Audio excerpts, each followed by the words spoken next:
Speaking of attorney, totoo ba na hinamon nyo ng debate yung isang attorney na hindi lumalaban? Parang Yan, takot sa inyo eh. Sino yun? Yung spokesperson daw ng Malacanang. Si Anteclair. Ah. Uy, wag yun nang tanggalin si Anteclair kasi ano natin yan siya she's our entertainment of the day. Wag na po.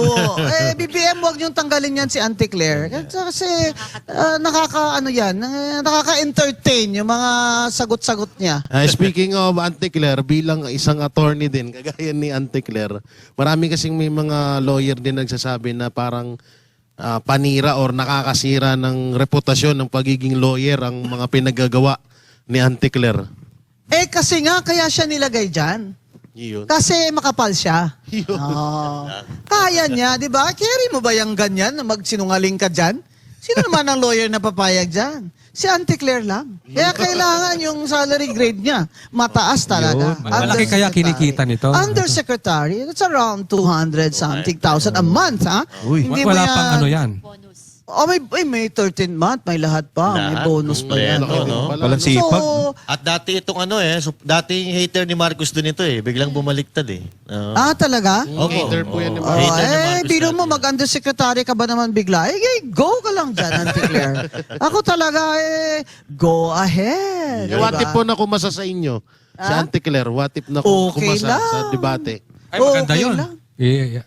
Kahit saan. Si Puno nga, hinamon ko sa, sa Luneta. Mag-livestream kami. Baka pwede natin dito, no? Pinapasuspend si Kiko Barsagira. Sinabi ko talaga, why? Ah. Mr. Puno, are you a moral man? Hindi, never ba sa buong buhay mo nag-commit ka ng immoral? Sabi ko. Bakit si Kiko Barsaga na criticize lang sa presidente natin na magnanakaw? Wow. Galit ka. Because congressman siya, dapat behave siya. Abay, bongga, kung ako pala nakaupo dyan, ilang beses mo na ako pinasuspend. Di ba? Abay, bakit sila ang ating batayan ng ating standard of, what do you call this, character? Sila itong mga, may mga weakness in character kayo kasi May mga kabit pa nga mahilig daw. kayo sa pera. Ayun. You have a weakness in character because you are greedy. Yan. At saka may mga kabit kayo. Wag nyo na akong kantihin. Sino-sino kaya doon yung may kabit, May mga attorney? kabit kayo. First letter of the name.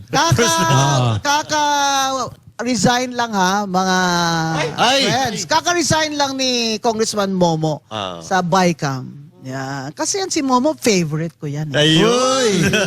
Nagtitik din Momo, ang... I'm glad you did the right thing because I told you, pag Ay. hindi ka nag-resign dyan, you will be my next topic. Nako. Yari tayo. Parang nasabi na sa amin ng attorney yan. Pwede po ba next topic nyo si BBM na lang? Para baka gusto nyo mag-resign na rin. Nag-first topic, second topic ko na siya sa PGMN eh. Pang third topic si Sandro. Anti-political dynasty bill ni Sandro Charis. Diba? Jack ha? Anong masasabi nyo po doon sa Alam pinupush mo, niya? ayaw ko pa sinabi ni Lamas, homophobic daw ako. Ha? Sinabi ko lang na, kung naging bading ka, ang pangit mong bading. Totoo naman. Homophobic na daw ako. Aba, ang ladlad. Alam nila ang stance ko dyan sa Soji. May nag-text po sa akin na mga, they're very educated leaders of the gay community. Ako pa, ang homophobic. Maria Joseph, wala ka na talagang matag sa akin. Dahil hindi naman ako komunista kagaya nyo. Balik tayo kay Pork Barrel King. Sandro Marcos. Ano po masasabi nyo sa bagong pinupush nila na anti-dynasty? Ito ay pang cover, pang divert yan. Kasi tayo, ilang years na tayo nagsuwisigaw na itong dynasty na ito ng mga politiko, ito yung ginagamit nila sa pangungurakot nila times 100, times 100, times 1,000 na pangurakot. Kasi hindi lang isa sa kanila, tatlo pa. Grabe si Martin Luther King Romualdez. Hindi lang siya asawa niya, anak niya, si Isidre, ano ba niya yun? Atchoy niya yun it is all in the family. Diba? Ano ba yan? So ngayon, kunyari, file si Sandro ng anti-political dynasty bill.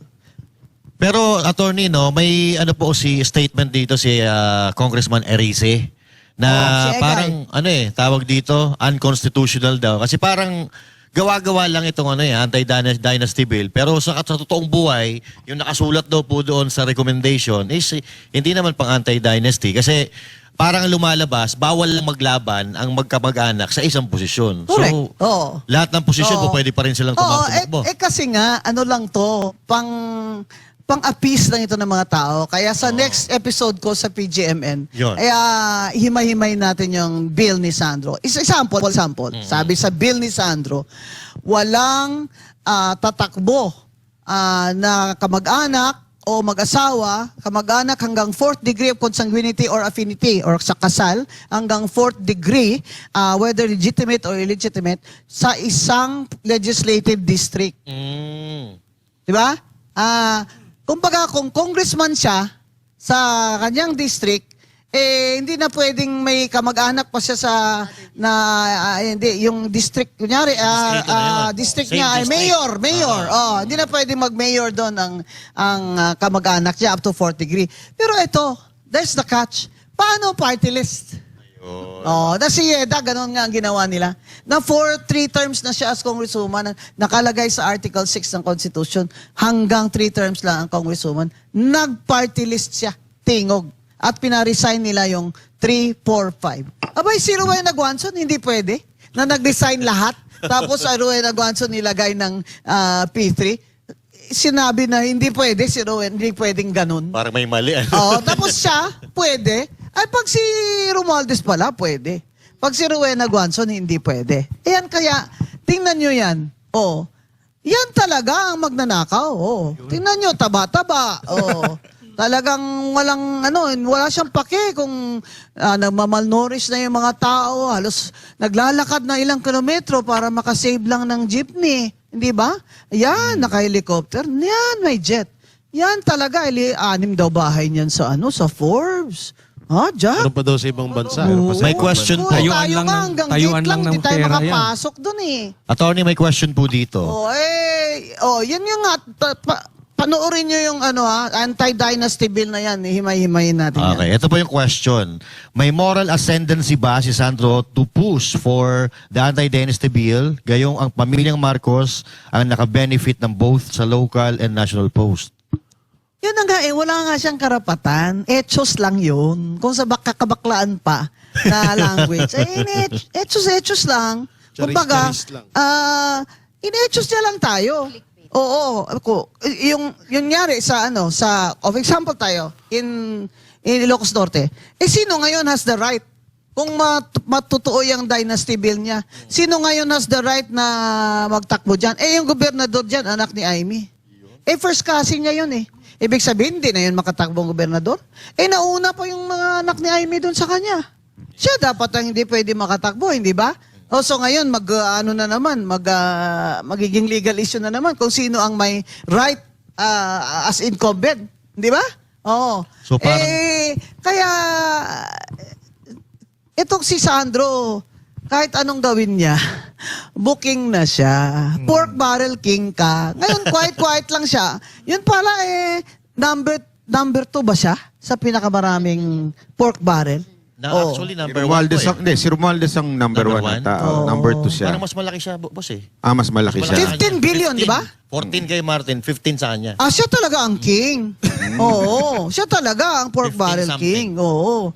Lakas, no? Oo. Tapos, We're talking about Kaibigan ni Ma'am Ano ka Patty yun 24 Hindi ako, anak ko. Di ba kaibigan mo yan Hindi, anak di ko. ba? tapos ano masasabi nyo doon, attorney? Tahimik yung mga kakampwet patungkol dito sa... Alam nyo, isa pa yun. Yung pag-suspend lang kay Barsaga. Sumama din sila doon na isususpend. My friend Chel Jokno is a human rights lawyer. Pabor siya doon na sinuspend si Kiko Barsaga and that is the suppression of his freedom of speech. Pabor siya doon. Hindi ko nakilala itong mga taong ito. Parang, ano ba to? Parang nagbago na ba sila? Yun lang naman ang ko na kahit sino, magsasalita talaga ako.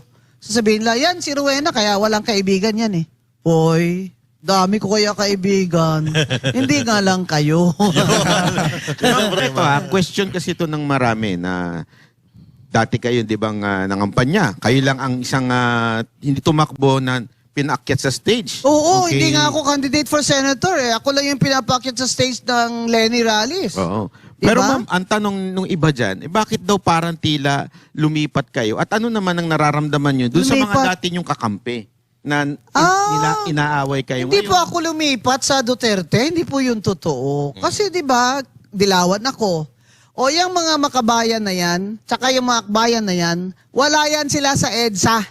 O, bigyan niyo ako ng retrato. How old was Risa Ontiveros in 1986? Oh, I was 27 years old. How old is she now? Oh, wala yan sila sa EDSA 1. Kaya nga hindi sila na-appoint eh ni Cory dahil ang left nag-decide sila na hindi sila sasali sa snap election. Hindi sila sumali sa EDSA. Sa EDSA 2 na, medyo nandyan na sila. Pero yung kakamping na word, ginagamit yan dun sa mga kumampi sa kay Lenny. Yes. Ayan. So hindi lang masabing hindi ako kakamping dahil sobra pa ang kampanya ko at gastos ko kay Lenny kaysa sa inyo dyan, ha? Yung nga ibang mga donation dyan ng mga katropa ko, i-accounting nyo nga. Lalo na yung mga taga Iloilo, i-accounting nyo daw. Yeah. Oo. So, ibig sabihin po ba nito, yung Hindi po ako nagdo-Duterte. Consistent po ako na anti-Marcos. Pangalawang Marcos ko na ito. 13, 12 years old pa lang ako, anti-Marcos na ako nang nag-martial law. Huwag nyo ako, ha? Huwag ako! Basically, Ilang taon lang kayo noong 1986, sasabihin nyo na ano kayo, talagang anti-Marcos kayo. Ayoko na magmura dito kasi alam mo, nasa public TV na tayo eh. Yeah. O di ba? Pero kung magkatabi kami, sasabihin ko talaga sa kanya. Ano yung sasabihin? Oh? Oh? Magaling yung mic mo. Siya na lang para hindi maintindihan. Ganun na lang. Alam nyo kasi, ayoko na yung mga nagpapanggap. Tapos ako pa may kasalanan. Tawagin niyo ako na DDS na ako, hindi na ako kampik. I don't give a damn what you call me. Hindi niyo na ako kayang i-cancel culture. Oh, wala na. I am past that. Dahil hindi naman ako politiko ngayon. Di Ano ka ba? na ma'am? Cancel survivor ka na. Oo, Cancel. cancel. Cancel Tingnan niyo to. survivor. Parang ako, cancel survivor ako. PWD ito ha. Oh, cancer survivor siya. Akala ko cancer, ibig sabihin, cancel. Cancel survivor ako. Oo. Hindi na yan uubra sa akin na yung mga ano kayo. Wala, ano bang ambag nyo talaga sa demokrasya ha? O sige, ali kayo. Oo, sinong mga abogado kayo na wala nga, hindi pa nga kayo nakasalawal, abogado na ako eh. Tapos sasabihin niyo, mas magaling kayo sa akin para habol kayo sa clout ko. Pasensya na talaga kayo dahil 535 million na po talaga ang views ko. Nako, Hindi yan na na. ako- Kaya doon sila galit Sana. na galit eh. Talagang galit na kayo sa akin. Kaya talagang, kahit na, kutsa-kutsain ako din ni Lamas. Sinihamas talaga. May talabas. Sorry. Nag-surrender siya eh. Nag-surrender siya eh. Nahimik. Ayaw niya na, nag-surrender siya kasi hindi niya na kaya. Ang daming banat sa kanya. May roll-on. May tartar. Hindi, attorney, actually, ako ang napansin ko sa'yo ever since naman na nakasama kita. Ikaw talaga, si attorney Rowena Gonzon, talagang nilalaban niya lang kung ano yung tama. So nakita lang niya yung mali. Yes. Bilang abogado, hindi siya pwedeng magbulag-bulagan sa mga maling nakikita niya based on law, constitution, kung ano yung naaayon sa batas. Yes. So yun ang pinaglalaban niya. Ang problema kasi, yung mga pinklawan, supposedly kakampi niya, nagbubulag-bulagan. Hindi naman lahat, no? So I think kasi those are the people who are in power or bayad. No? Let's be upfront and direct. Talaga namang may bayad. Pero Oo. Banateras. ano sa tingin ninyo yung dahilan kung bakit itong mga pink Mm. ayaw bumanat kay Marcos, parang kakampi nila? Ano sa tingin nyo? Aside from bayad? Ako typical. Kasi di ba nahaluan na rin, di ba, COMG ng makakaliwa. Divide and conquer. O, targetin muna natin yung pinakamalakas, si BP Sara. Then after BP Sara, mas madali na si BBM. Yun. Kasi ang daming talagang mapapa-file na kaso na easy target talaga si BBM, di ba? Oo. Ba't hindi si BBM mapailan yun ng impeachment? Correct. Bakit si Sara? Ako naman, you can file. Hindi ko sinasabing wag nyo siyang filean. Ang point ko doon is filean nyo rin si BBM. Diba? To be fair. Kaya hindi po ako nagde-defend kay VP Sara doon sa first impeachment case na sinabi ko, hindi yan pwede. There's no due process and kung COA lang din na report ang inyong basihan, eh sinabi na ng COA eh. Yes. Na what do you call this? Yung No Oo, wrongdoing. may unmodified opinion na sila dun eh. At saka ang point ko dun, hindi po yun plunder pag hindi mo na-liquidate ang confidential fund. Eh I'm so sorry na lumabas na lahat ito. I'm so sorry because I really feel for her, you know, and I considered her my friend. Even Secretary De Lima, when she was in DOJ, had unliquidated confidential funds. I'm sure meron dyan sa DND, sige bo, tingnan nyo. Lahat naman yan sila may unliquidated confidential funds. It doesn't, especially Bongbong, ha? Billions, biro mo yon, billions. Pero tama yung pag-liquidate niya kasi, kaya hindi makita ng butas. So ang ano ko lang doon is, it's an auditing matter na kung mali yung ano niya, yung hindi tama yung pag-liquidate niya, ipapasoli sa kanya ng COA. Yan po ang COA rules and practice dyan. Kaya hindi mo po masabi na, ay, ninakaw niya yun. Kasi confidential fund niya yun eh. Sinasabi niya, she used it for that purpose. Yes. Diba? Yung sinasabi ng COA, hindi tama yung pag-liquidate. Diba? And then eventually, unmodified opinion. So, paano mo ninakaw kung confidential fund? Yes. Alam mo, hindi ko, baka magkaiba lang talaga. Sorry ha, kasi nag-commissioner ako sa COA eh. Hindi ko naman sinasabi, mas magaling ako sa inyo, Father. Ano ba yung Father na... Meron na naman sila, ma'am, na 600. Hindi ko po sinasabi na mas magaling ako sa inyo. Sinasabi ko lang po, naging commissioner ako ng COA. Kung ganun ang issue, ganun ang treatment ko. Kaya hindi ako pabor nun sa impeachment na una. Kasi alam ko rin na namigay si Romualdez nun ng mga pabuya sa kanila. Yeah. Either projects or cash or what. Kasi alam ko, dahil may mga friends ako doon na ayaw pumirma, nagsi-absent na lang nung pinatawag sila. Oo. So bilang isang abogado, attorney, no, etong mga ginagawa nila kay VP Sara dati, alam nating mali. May impact pa ba ito? O kumbaga, maapektuhan pa ba dito yung popularity ni VP Sara dati? Panis na. Wala na, no? Panis na. Kasi tapos na sila sa round 1 eh. Panis na. Round 2 na naman, panis na. So wala na talaga. Parang hindi na, Ingay na lang ito. Some of them are my friends, pero parang kung sa Ilonggo pa, kabali. Bali yung, bali ba? Nabali. Nabali na. Oo, yung hindi tama ba? Pero go ahead and file, go ahead. Pero ito lang po ang paalala ko. Hindi po pwedeng wala pong jurisdiction ang ombudsman sa isang vice president dahil siya ay impeachable official. Ngayon, kung gusto ng ombudsman talaga, kung galit talaga si Ombudsman Remulla, hihintayin niya na matapos na yung term o kaya ma-impeach. So yung ombudsman po na kaso ay step 2 po yun. Ang step 1, impeachment. Pag na-impeach, ididikit yung plunder. You see? But by itself, yung plunder, wala pong jurisdiction ng ombudsman sa ngayon. Follow up. Paano kung biglang may mag-bend ng law? Na ano? Mag-bend ng law. Si Bendalo. Diyos ko. Si law bender. Ay, nasa constitution po yun. Hindi po pwede yun kasi nasa constitution po yun. That is provided by the constitution to ensure stability of the government. Ngayon iba, ayaw nila pa-resign si BBM kasi ayaw nila kay Sara. Eh di palitan niyo yung konstitusyon, ano ba? Bakit ba kayo tumakbo under this constitution?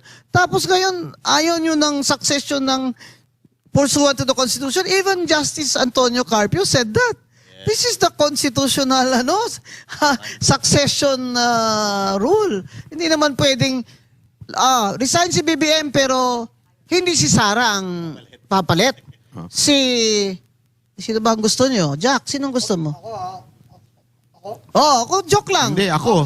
Joke lang to pag sinabi nila hindi si BBM, resign si BBM, pero hindi pwedeng si Sara ang papalit. Sino ipapalit? Halo ko. Si Saldico? Kasi umamin siya eh. May boto ito kay Saldico. Umamin siya eh, no? Speaking of Saldico po, ano for po ang president. ano po ang inyong thoughts pagdating sa kanyang pagtatago? Do you think na ito po ay I think tama siya na actually nagkamali sila. Pinaalis siya ni Romualdez para hindi siya mag-squill. So pero in the end, tama naman si Saldico na hindi na siya bumalik kasi alam niya na siya yung kung sa Bisaya patapalan. Is going to be the chopping board. So tama din siya na, aba, ako lang ba makukulong? Eh yung mastermind. Eh yung tumanggap ng 25 billion na kickback si BBM at si Martin Luther. Hindi sila makukulong? Kung makukulong ako, sama sila, di ba? Tama ka naman sa Saldico. Total na pahiya na rin mga anak mo at lahat ng mga kapu-apuhan mo. Eh di sabay na kayong lahat dyan, hindi na kita pinagtatanggol dahil may ginawa ka rin kasalanan. Pero tama yung ginagawa mo na uuwi ka lang dito kung ang justice system ay fair. Oh. If there is a way to have a deposition, tignan nyo nangyari dun sa Blue Ribbon. Sabi pwedeng mag-testify by Zoom, di ba? Nung nalaman na ba, iba pala sasabihin ni Saldico, hindi na pwedeng mag-Zoom. Ano ba naman yan? Anong masasabi niyo doon, attorney, doon sa huling video ni Saldico? Dinamay, kasabwat, itong di umanong First Lady, Oo. pati kapatid, di Bayaw, ni Bongbong Marcos. Yung mga smuggling. Di ba sinabi ko na bakit hindi ginagalaw ni BBM ang Bureau of Customs? Di ba ang State Department report? Pangataga Malacanang, sagutin niyo ako. Ang US State Department report, di ba kasali dyan ang comment ng State Department na ang Bureau of Customs ay napakakurap din, kagaya ng DPWH? Sagutin niyo po ako kung mali ako. Eh bakit hindi ginagalaw ni BBM? Eh kasi po, pag ginalaw niya yon, malaking giyera sa loob ng palasyo. Kaka-black eye. Oo, black eye siya doon. Oo. So, mahirap kasi 'di ba sabi nila yung kapatid ni First Lady ang boss man sa customs, 'di ba? Biro mo 'yun, wala pang 6 na buwan si BBM, umakyat ang sibuyas. Yung pala First time in history. smuggling pala ang ginagawa nila at kinokontrol nila yung may cartel pala. Tapos sunod-sunod, bigas. Tapos sugar naman. Asukal naman ngayon. Pero may bawi naman po sila eh. Bumaba ang shabu. Ang bongga. Yung presyo ng shabu bumaba. 150 na lang daw ngayon, 150. ma'am. 150. Pwede na. retail. Mga mayaman. Mayaman doon, cocaine. Sosyal. Bongga, 6,000 per gram. grabe. Bongga. Mas mahal. May mas mahal pa. Ano yun? Parang alam na alam mo, Ma'am Kate. May grade kasi yan. Anong grade? Yung pinakamura, 6. Tapos paakyat yan, depende sa grade. Yes. Gano'n pinakamahal? Siyempre, best yung kay BBM. Ang alam ko, the last time I know, nasa 20 eh. Ano ba yung kay Per BBM? gram. Ayun, yung May sa video ka ba siguro. nun? Ano ba yung kay BBM, attorney? Di ba every 15 minutes kailangan sumingot? Ay, Kasi ang dopamine hit, sabi sa akin nung dating adik na hindi na siya adik ngayon. So, every 15 minutes yung dopamine hit. Ka 15 minutes babagba yan. Kaya kailangan hit uli. Every 15 minutes, how many may 15 minutes in 1 hour? Di ba? 4? Oh. 4 times sa sa 60 minutes lang. Oh. Ano yun, attorney, pag nagsusona sa 1 oras yun. Oo nga. Kaya pala nagagalit sa... Oh, yun. Nalulog ba? No. Oo. Ayan na, luwang-luwang ng Yan, yung grinding na yan. Kasi you keep on hit. hitting. I think what happened there is, yung nakikita nyo, I think nag-hit siya ng yung malakasan. Malaking Parang bato. yung shot Ayun, oo. every 15 minutes. Kasi ang coke, ang niya, nagsistay sa katawan mo ng 30 minutes. Yung tama niyan, 30 minutes. Tama si Com Gonzon, in 15 minutes, kailangan ka ulit bumanat. Pero kaya pala hindi na natin Kaya makita yung nakalata. Kaya pala hindi na natin makita yung 13 billion pulburon sa Alitagtag, Batangas. Oo nga. Kasi, ang sinasabi nila, bakit pa daw kailangan ni BBM magnakaw? Ang dami-dami daw niyang pera. Excuse me, di ba ang pera niya nakatenga sa Amerika? Hindi nga niya makuha. At saka yung vision niya, kailangan niya talaga ng bilyon-bilyon. Biro mo ng kamahal niyan. At saka, syempre, may iba pa siyang mga pinagagawa. Hindi niya na matago. Tingnan niyo yung tsura niya, oh. Abay, lahat ng doktor, ang opinion dyan, that's cocaine jaw. Nag-aaway na yung Oo, pangay. hindi po yan PWD ha, Tourette syndrome. May ganyan po mga Tourette syndrome. Siya po cocaine Joe. So ang sinasabi ko po, magbitiw na kayo, PBM. Dahil ayaw po namin ng presidenteng cocaine addict, nakakatakot po kayo. Dahil kayo ang commander-in-chief ng ating armed forces. Saka tingnan nyo, sirang-sira na yung ekonomiya natin dahil yung mga desisyon nyo ay hindi na tama. Bali-bali. Kung kailan mo lang gusto, nagigising ka. E paano ba naman yun? Kailangan namin ng presidenteng maasahan namin na makakasolve ng gutom. 2.4 million ngayong Pasko, walang trabaho.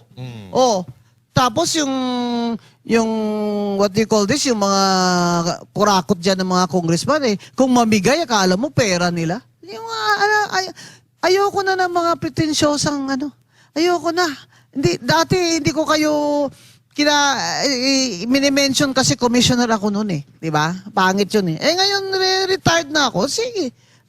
Wala naman akong ambag na sa bayan dahil hindi naman ako elected official. Ito na po, that I will be the truth sayer. Oh. Totoo lang, yung totoo lang. Doon nga po sa aligasyon po ng ni Zaldico na nireveal niya si Martin Romualdez at si BBM sa pagnanakaw, qualified ba na state witness si Zaldico kung sakasakali? Oo, kasi yung rules of court, nagsasabi po na kung sino ang hindi the most guilty, pwede po mag-apply as state witness. Yung most guilty naman, si Romualdez naman at si BBM Diba? Hindi naman siya Kumbaga utusan lang siya, kaya nga siya nagtanong Yes. Na Yusek, totoo ba kay Presidente ito? Oo. Secretary Pangandaman, kay Presidente ba ito? Oo. Speaker, tama ba ito? Tutuloy ko ba ito? What the President wants, the President gets. Sabi ni Paano Martin si Luther. Sandro? Oo. Ngayon, ibang usapan na. Sama na si Sandro. Pero sabi niya noon, sa tapang niya, live stream daw. Isa pa yan. Sige, live stream. Saka pa. Pikit-pikit. Ano? Yung pikit-pikit? It's a sign of stress, especially in trying to compose yourself. Psychologically yan Na kapag you're trying to compose yourself na confident ka, pikit ka ng pikit. Yun yung blinking. Tsaka Tsaka- grabe yung ano niya, no? Itim Tsaka na yung panga nito, gumagalaw din No, ano ko lang naman, ngayon ibang usapan na kasi si Sandro damay na. At ang may sinasabi pa si Zaldico, sino ba yung nagsabi na pati yung isang anak ni BBM na Vinny ba yun? Ay may projects din. Nako, halos lahat. Ano ba yun? Dati lolo nyo lang, siya lang isa. Ngayon, buong lahat na pamilya kayo. Pero kasi tinatanong ng iba na posible ba talaga na entire family is corrupting the entire government? Kasi sa start pa lang weak na yung presidente. Kasi so very strong si First Lady, lalo na abogada siya.